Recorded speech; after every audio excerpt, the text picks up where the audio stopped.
நம்பகத்தன்மையான செய்திகளுக்கு RTM. வணக்கம், நான் லதா செல்லமுத்து. முதலில் முதன்மை செய்திகளை காண்போம். முதல் முறையாக COVID-19 தொற்றில் இருந்து மிக அதிகமானோர் குணமடைந்தனர்.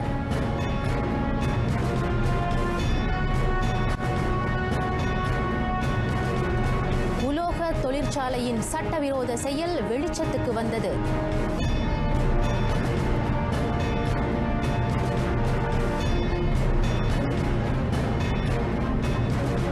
BPR உதவி திட்டத்துக்கு விண்ணப்பிக்கும் திகதி நீட்டிக்கப்பட்டது.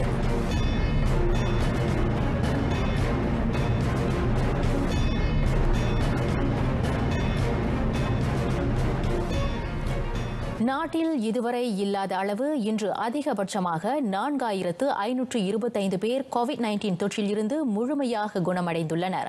அதே சமயம் தொற்று உறுதிப்படுத்தப்பட்டவர் எண்ணிக்கை இன்று 2464 குறைந்தது.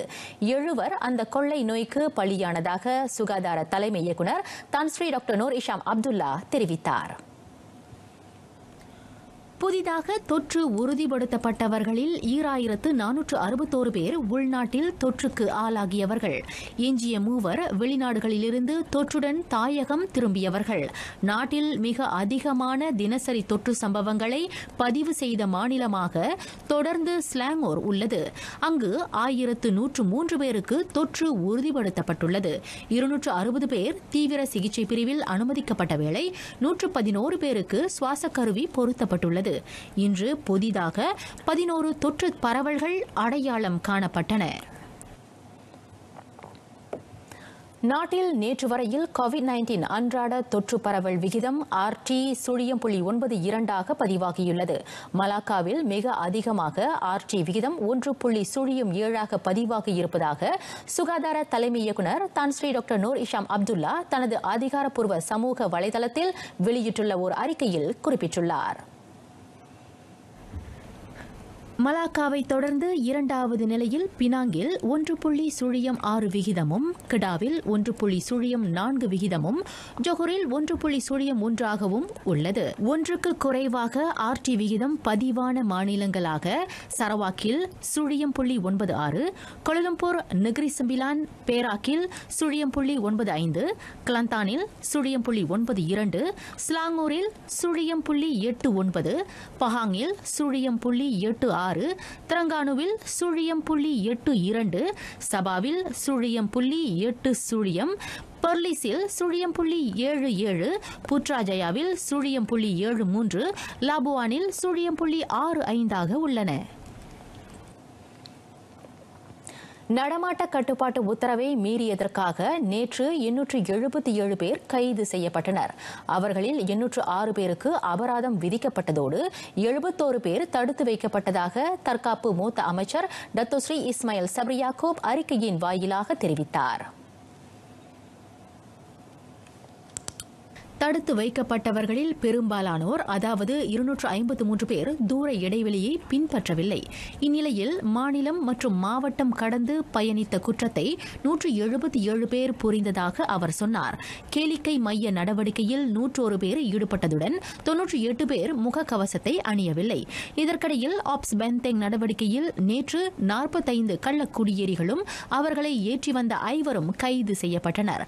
அவர்களிடமிருந்து 8 வாகனங்கள் பறிமுதல் செய்யப்பட்டன. நேற்று மட்டும் நாடு முழுவதும் கிருமி நாசினியை தெளிக்கும் 73 சோதனை நடவடிக்கைகள் மேற்கொள்ளப்பட்டன. 31 பகுதிகளில் அந்நடவடிக்கை மேற்கொள்ளப்பட்டன.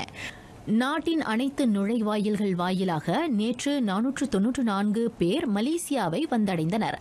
அவர்கள் அனைவரும் நாடு முழுவதும் உள்ள தனிமைப்படுத்துதல் மையங்களில் தங்க வைக்கப்பட்டுள்ளனர். ஸ்லாங்கோ தாமான் செமஞ்சி பெருமாத்தா பகுதியில் உள்ள பாரிட் மோன்சூன் கால்வாயில் கரு நிறத்திலான திரவம் கலந்திருப்பது கண்டறியப்பட்டதை தொடர்ந்து இரும்பு உலோகங்களை உருக்கும் தொழிற்சாலையின் சட்டவிரோத செயல் வெளிச்சத்திற்கு வந்துள்ளது. இத்தொழிற்சாலை ஆள் நடமாட்டம் இல்லாத காட்டினுள் 1 ஏக்கர் நிலத்தில் அமைந்திருப்பதால் அங்கு மேற்கொள்ளப்பட்டு வந்த செயல் இதுவரையில் அமலாக்க தரப்பினரின் பார்வைக்கு புலப்படாமல் இருந்தது. கடந்த வியாழக்கிழமை காஜாங் நகராண்மை கழகம் ஆற்று தூய்மைக்கேடு தொடர்பில் புகார் ஒன்றை பெற்றது. அதனைத் தொடர்ந்து மேற்கொள்ளப்பட்ட முதற்கட்ட விசாரணையில் கடந்த 3 ஆண்டுகளாக லாட் 1317 முகிட் ஹுலு சமன்யே எனும் முகவரியில் இரும்பு உலோகங்களை உருக்கும் தொழிற்சாலை ஒன்று அனுமதியின்றி இயங்கி வந்தது கண்டறியப்பட்டது. நீர் தூய்மைக்கேட்டு சிக்கலை களைய விரைந்து அத்தொழிற்சாலையின் மீது நடவடிக்கை எடுக்கப்பட்டது. அத்தொழிற்சாலையின் உரிமையாளர் அடையாளம் காணப்பட்டிருப்பதோடு அத்தொழிற்சாலை மூடப்பட்டதாக மாநில ஆட்சிக்குழு உறுப்பினர் ஹி லோய் சியான் தெரிவித்தார். குற்றம் சாட்டப்பட்டவர்களுக்கு திருத்தம் செய்யப்பட்ட 2020ஆம் ஆண்டு லுவாஸ் சட்டத்தின் கீழ் 3 ஆண்டுகளுக்கு மேற்போகாத சிறை தண்டனையும் 2 லட்சம் ரிங்கிட்டிலிருந்து 10 லட்சம் ரிங்கிட்டிற்கும் மேற்போகாத அபராதமும் விதிக்கப்படும். ஆயுதங்களை கொண்டு போலீசை தாக்கிய 4 அந்நிய நாட்டவர்கள் சுட்டுக் கொல்லப்பட்ட சம்பவம். அரசு சார்பற்ற அமைப்புகள் அச்சம்பவம் தொடர்பிலான அறிக்கையை முதலில் நன்கு ஆராய வேண்டும். சம்பவத்தின் போது அந்நபர்கள் முதலில் துப்பாக்கி சூட்டு தாக்குதலை மேற்கொண்ட பின்னரே தற்காப்புக்காக போலீஸ் துப்பாக்கி சூட்டை நிகழ்த்தியதாக ஜொஹூர் போலீஸ் தலைவர் டத்தோ அயூப் கான் மைடின் பிச்சை மீண்டும் தெளிவுபடுத்தினார். பாராங்கத்தி, கிராம்பிட் வகை கத்தியை கொண்டும் அவர்கள் தாக்குதலை மேற்கொண்டனர். அதனால் போலீஸ் அதிகாரி ஒருவர் கத்தி வெட்டுக்கு இலக்கானார். இந்நிலையில் போலீஸ் தரப்பின் பாதுகாப்பை கருதி பதிலுக்கு துப்பாக்கி சூட்டு தாக்குதல் நடத்தப்பட்டதாகவும் அந்த சமயத்தில் அது ஏற்புடைய செயல் என்றும் போலீஸ் தரப்பின் செயலை தற்காத்து பேசினார். தேசிய போலீஸ் படை தலைவரின் நிலையான உத்தரவில் இடம்பெற்றுள்ள சந்தேக நபர்களை கைது செய்வதற்கான SOP நிர்ணயிக்கப்பட்ட நடைமுறைகளை ஜொஹோர் போலீஸ் மீண்டும் சரிபார்க்கும்படி அரசு சார்பற்ற அமைப்பொன்று வலியுறுத்தியுள்ளது. அதன் தொடர்பில் டத்தோ அயூப் கான் இவ்வாறு கருத்துரைத்தார். அத்துடன் அச்சம்பவம் தொடர்பிலான முழு அறிக்கை விரைவில் வெளியிடப்படும் என்றார் அவர். க்ளுவாங் மாவட்ட போலீஸ் தலைமையகத்தில் நடைபெற்ற செய்தியாளர் சந்திப்பில் அவர் இதனை தெரிவித்தார். பினாங்கு பட்டவர்ட் கம்போங் பெங்காலியில் அமைந்துள்ள அடுக்குமாடி வீடொன்றில் நடைபெற்ற ஒன்று கூடலின் போது போதையில் இருந்த 10 பேர் கைது செய்யப்பட்டனர். அவர்கள் அனைவரும் கத்தும் வகை போதைப் பொருளை உட்கொண்டிருந்ததாக நம்பப்படுகிறது. லிமாவ் சோதனை நடவடிக்கையை மேற்கொண்ட சிப்ராங்பராய் உத்தரா மாவட்ட போலீஸ் அவ்வீட்டை சோதனையிட்டனர். 12 வயது முதல் 31 வயதிற்கு இடைப்பட்ட 8 ஆண்களும் 2 பெண்களும் அதில் கைதாகியதாக மாவட்ட போலீஸ் தலைவர் ACP நோர்சைனி மொஹமட் நூர் கூறினார். அவர்களிடம் இருந்து கத்தும் வகை போதைப்பொருள் அடங்கிய பொட்டலத்தையும் பொழுதுபோக்கு கருவிகளையும் போலீசார் பறிமுதல் செய்தனர். நடமாட்ட கட்டுப்பாட்டு உத்தரவை மீறிய குற்றத்திற்காக அவர்களுக்கு தலா 1000 ரிங்கிட் அபராதம் விதிக்கப்பட்டு அவர்கள் தடுப்பு காவலில் வைக்கப்பட்டுள்ளனர். சாலைகளில் துளையிடும் பணிகளை பொறுப்பற்ற முறையில் மேற்கொள்ளும் 3ஆம் தரப்பின் அலட்சிய போக்கினால் பொதுமக்களுக்கு தடையற்ற மின்சார சேவையை வழங்குவதில் சிரமம் ஏற்பட்டுள்ளது. கடந்த 2 ஆண்டுகளாக மின் விநியோக தடை தொடர்பான சம்பவங்கள் குறைந்திருந்தாலும் அதன் எண்ணிக்கை தொடர்ந்து அதிகமாகவே உள்ளது என தினாக நேஷனல் நிறுவனத்தின் பதிவு குறிப்பிடுகிறது. 2019ஆம் ஆண்டு 5,30,000 பயனர்களை உட்படுத்திய 689 மின் தடை தொடர்பான புகார்கள் பதிவாகின. ஆனால் கடந்த ஆண்டு அதன் எண்ணிக்கை சற்று குறைந்து 4,99,000 பயனர்களை உட்படுத்திய 459 புகார்கள் பெறப்பட்டதாக TNB-யின் இணைப்பு பிரிவின் தலைமை செயல்முறை அதிகாரி முகமது யூசுப் இப்ராஹிம் தெரிவித்தார். இவ்வாண்டு தொடக்கத்தில் இருந்து சாலைகளை துளையிடும் 3ஆம் தரப்பினரால் சுமார் 45,000 அதிகமான பயனர்கள் பாதிக்கப்பட்டுள்ளதாக அவர் கூறினார். அண்மையில் சுங்கைபசி உலுக்லாங் எலவேட்டட் எக்ஸ்பிரஸ்வே நெடுஞ்சாலை நிர்மாணிப்பு குத்தகையாளர் மேற்கொண்ட துளையிடும் பணியால் TNB-யின் மின்கம்பி சேதமடைந்து அம்பாங், UK பிரடானா மற்றும் புகிட் அந்தரபாங்சா பகுதிகளில் மின் விநியோக தடை ஏற்பட்டது. சம்பந்தப்பட்ட அந்த குத்தகையாளருக்கு எதிராக பணி நிறுத்த உத்தரவு அறிக்கையை வெளியிட்டது உட்பட மேலும் சில நடவடிக்கைகளை TNB தரப்பு மேற்கொண்டது. அத்துடன் மின்சார தடையை சீர் செய்வதற்கு ஏற்பட்ட செலவை திரும்ப பெறும் நடவடிக்கையும் மேற்கொள்ளப்பட்டது. துளையிடும் பணிகளை மேற்கொள்ளும் முன்னர் குத்தகையாளர்கள் TNB நிறுவனத்தின் அகப்பக்கத்தில் உள்ள கால் பிஃபோர் யூ டிக் என்ற இணைய முகப்பில் தெரிவிக்க வேண்டும் எனவும் முகமது யூசுப் இப்ராஹிம் வலியுறுத்தினார். வெள்ள பாதிப்பை சமாளிப்பதற்கு நாடு முழுவதும் உள்ள முக்கிய ஆற்றுப்படுகைகளின் நிலையை இயற்கை நீர்வள அமைச்சு ஆராய்ந்து வருகின்றது. சுற்றுச்சூழலை மையமாக கொண்ட SOP நிர்ணயிக்கப்பட்ட நடைமுறைகளை பின்பற்றி அந்த ஆய்வுப் பணி மேற்கொள்ளப்படுவதாக அமைச்சர் டத்தோ துவான் இப்ராஹிம் துவான் மான் தெரிவித்தார். அந்த ஆய்வு முழுமையடைந்த பின்னர் வெள்ள பாதிப்பை சமாளிக்க வரையப்பட்டிருக்கும் நடைமுறையை பின்பற்றி நாடு முழுவதும் மேம்பாட்டு பணிகளை மேற்கொள்ள வேண்டும் என வலியுறுத்தப்படும். சில மாநிலங்களில் அந்த ஆய்வு பணி முற்றுப்பெற்றுவிட்டதை அமைச்சர் சுட்டிக்காட்டினார். பஹாங் ஜராந்தோட் தமான் வீராவில் நிலச்சரிவு ஏற்பட்ட மேட்டு பகுதியை பார்வையிட்ட பின்னர் அவர் செய்தியாளர்களிடம் பேசினார். கடந்த ஆண்டு டிசம்பரில் பருவமழை பெய்தபோது அங்கு நிலச்சரிவு ஏற்பட்டது. மோசமாகி வரும் அந்த நிலச்சரிவு பிரச்சினைக்கு தீர்வு காண பஹாங் மாநில அரசாங்கம் 2,50,000 ரிங்கிட்டை ஒதுக்கியிருக்கிறது. இவ்வேளையில் நீர்ப்பாசன வடிகால் துறை வெளியிட்டிருக்கும் ஆய்வு அறிக்கைப்படி அப்பிரச்சினைக்கு தீர்வு காண அமைச்சின் பங்கில் 15 லட்சம் ரிங்கிட் ஒதுக்கப்பட்டிருப்பதாக டத்தோ துவான் இப்ராஹிம் கூறினார். BPR மக்கள் பிரிஹாத்தின் உதவி திட்டத்திற்கு புதிதாக பதிந்து கொள்ளவும் ஏற்கனவே பதிவு செய்த விவரங்களை சரிபார்த்து மேம்படுத்தவும் பிப்ரவரி 25ஆம் தேதி வரையில் அவகாசம் வழங்கப்பட்டுள்ளது. தற்போது நடப்பில் இருக்கும் நடமாட்ட கட்டுப்பாட்டு உத்தரவை கருத்தில் கொண்டு உண்மையில் தகுதி பெற்றவர்கள் மட்டுமே அந்த உதவித்தொகையை பெற இச்சலுகை வழங்கப்பட்டுள்ளதாக நிதி அமைச்சர் தங்கு டத்தோ ஸ்ரீ உத்தமா ஜஃப்ருல் அசீஸ் தெரிவித்தார்.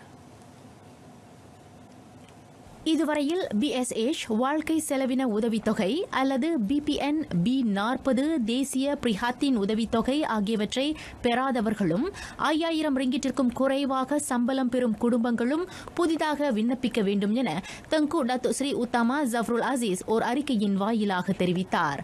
ஏற்கனவே BSH BPN B40 உதவித்தொகை திட்டத்துக்கு அங்கீகரிக்கப்பட்டவர்களின் விவரங்களில் எந்த ஒரு மாற்றமும் இல்லாவிட்டால் புதிய விண்ணப்பம் அல்லது ஏற்கனவே செய்யப்பட்ட விண்ணப்பத்தை புதுப்பிக்க தேவையில்லை.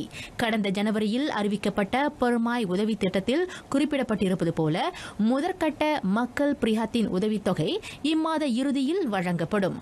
பெறப்படும் விண்ணப்பங்களை செயல்முறைப்படுத்த போதிய அவகாசம் தேவைப்படுவதால் 2ஆம் கட்ட உதவித்தொகை மே மாத தொடக்கத்தில் வழங்கப்படும் என எதிர்பார்க்கப்படுவதாக அமைச்சர் குறிப்பிட்டார். கிடாஹ் சிக் குராஹ் மலாயு கிராமத்தில் அமைந்துள்ள வீடொன்றின் குளியல் அறையில் இருந்து 6 மீட்டர் நீளமுள்ள நல்ல பாம்பு ஒன்று கண்டுபிடிக்கப்பட்டது. சம்பவ இடத்தை அடைந்த 5 நிமிடங்களில் அந்த பாம்பை தமது தரப்பினர் பிடித்ததாக யயாசான் ஜரியா மலேசியா தன்னார்வ தீயணைப்பு மீட்பு படையின் தலைவர் மஹாட்ஜிர் அப்துல் ஹமீத் தெரிவித்தார். புதிதாக கட்டப்பட்டு வரும் அவ்வீட்டின் குளியல் அறையில் இருந்து வினோத சத்தம் கேட்டு அங்கு சென்ற 20 வயது ஆடவர் ஒருவர் அந்த விஷ பாம்பை கண்டுள்ளார். அப்பகுதியில் இருந்த புதர்கள் சமீபத்தில் துப்புரவு செய்யப்பட்டதால் வசிப்பிடத்தை இழந்த அந்த பெரிய விஷ பாம்பு தடம் மாறி அவ்வீட்டிற்குள் நுழைந்திருக்கலாம் என நம்பப்படுவதாக மஹாட்ஜிர் தெரிவித்தார். பிடிபட்ட அந்த நல்ல பாம்பு அந்த குடியிருப்பு பகுதியில் இருந்து வெகு தொலைவில் உள்ள வனப்பகுதிக்கு கொண்டு செல்லப்பட்டு அங்கேயே விடப்பட்டது. இதற்கிடையில் கடந்த 4 வாரங்களில் மட்டும் யயாசான் ஜரியா மலேசியா தன்னார்வ தீயணைப்பு மீட்பு படையினரிடம் நச்சு பாம்புகளின் அச்சுறுத்தல் தொடர்பில் 10க்கும் அதிகமான புகார்கள் பதிவு செய்யப்பட்டுள்ளன.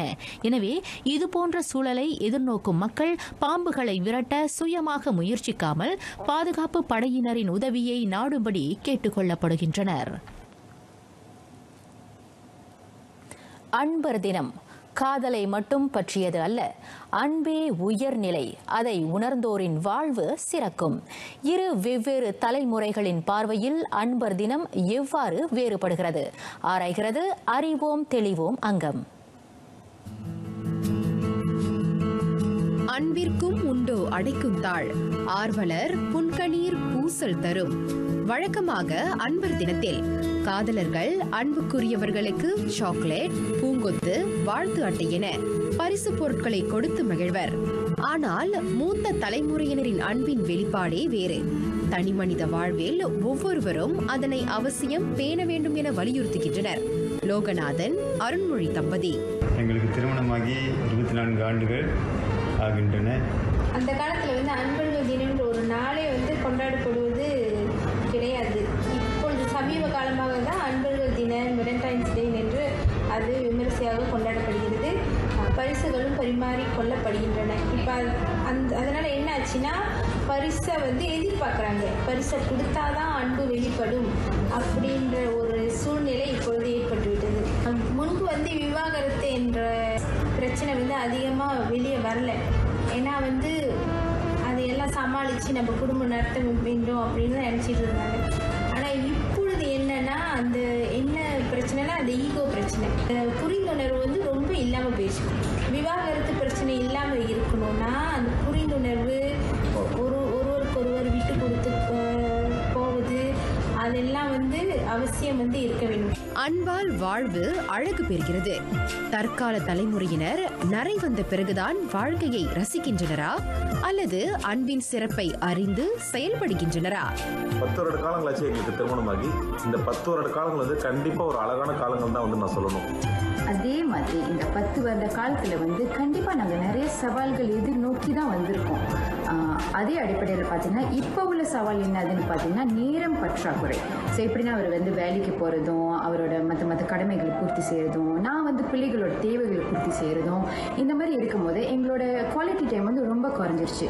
ஸோ பல சவால்கள் இருந்தாலும் அதை சமாளிக்கிறதுக்கு ஒரு சிம்பிளான வழி என்னன்னா, நான் வந்து அவரு நல்லா இருக்கணும் அப்படின்னு நினைக்கிறது, அதே மாதிரி அவரு வந்து நான் நல்லா இருக்கணும் அப்படின்னு நினைக்கிறது வந்து ஒரு அடிப்படையான விஷயம் நான் நம்புறேன். பெரும்பாலும் வந்து பார்த்தீங்கன்னா வந்துட்டு அனுசரித்து போகணும் அப்படின்னு சொல்லுவாங்க. பட் என்னை பொறுத்த வரைக்கும் வந்துட்டு எதிர்பார்ப்பை குறைச்சாலே வந்துட்டு பல பலன்களை வந்துட்டு அந்த ஒரு ரிலேஷன்ஷிப் வந்துட்டு அடையலாம். எதிர்பார்ப்பை குறைச்சா அந்த ஸ்ட்ரெஸ் லெவல் வந்து கண்டிப்பாக குறையும். அதே சமயத்தில் வந்துட்டு முயற்சி வந்து நிறையா அந்த உறவில் வந்துட்டு போடும்போது வந்துட்டு அந்த உறவு வந்துட்டு கண்டிப்பாக வந்துட்டு பலப்படும். வாழ்வு சிறக்க அன்போடு பொருந்தி வாழ்வோம்.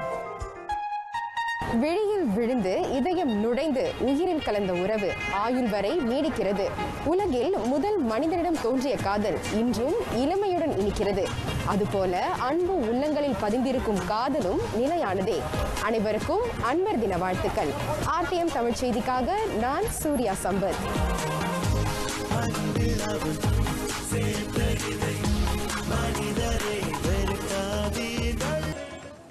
இத்துடன் விடைபெறுகிறோம். மீண்டும் சந்திப்போம்.